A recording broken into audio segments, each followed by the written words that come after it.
Le Conseil des ministres est réuni ce jeudi 5 décembre 2024 sous la présidence de son Excellence le capitaine Ibrahim Traoré, président du Faso et chef de l'État.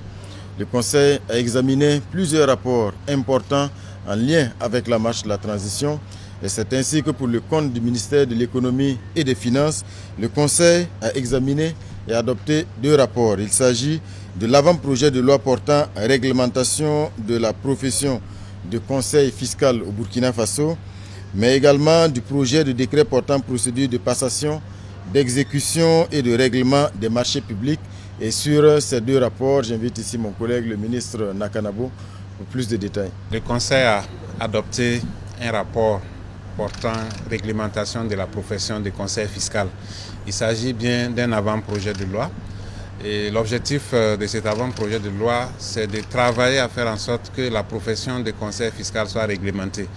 Les conseils fiscaux accompagnent les entreprises dans leurs déclarations fiscales et les assistent également à l'occasion des contrôles fiscaux. Il y a la nécessité pour certaines entreprises de se faire assister par un conseil.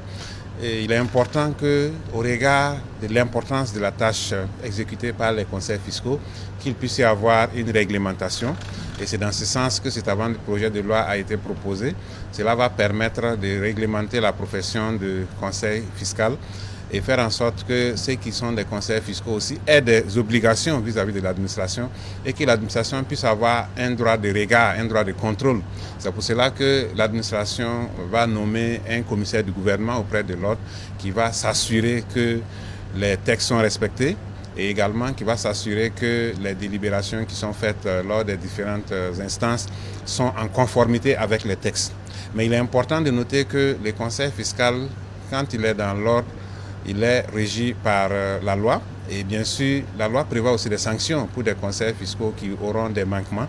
Donc cela va permettre de faire en sorte que la profession soit réglementée mais que l'administration puisse être regardante sur ce qui se passe dans le milieu et travailler à assainir le milieu pour ne pas permettre à des gens qui n'ont pas la qualification pour être experts et conseillers fiscaux de faire ce travail parce que ça peut être préjudiciable pour les ressources de l'État.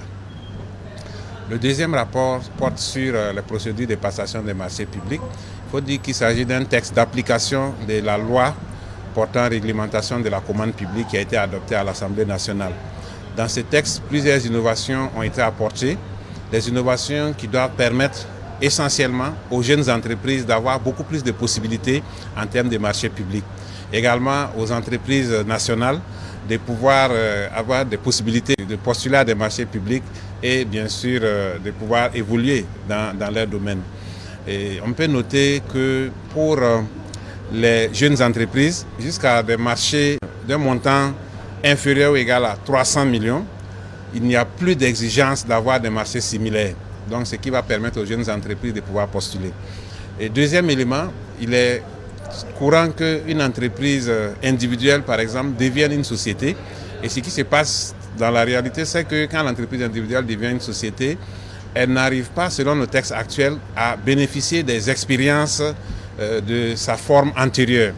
Donc, avec les nouvelles dispositions, l'entreprise individuelle qui devient une société peut bénéficier des expériences de sa forme antérieure, ce qui permet de capitaliser tout ce que l'entreprise a pu acquérir comme compétences dans le passé et expérience pour pouvoir postuler à des marchés.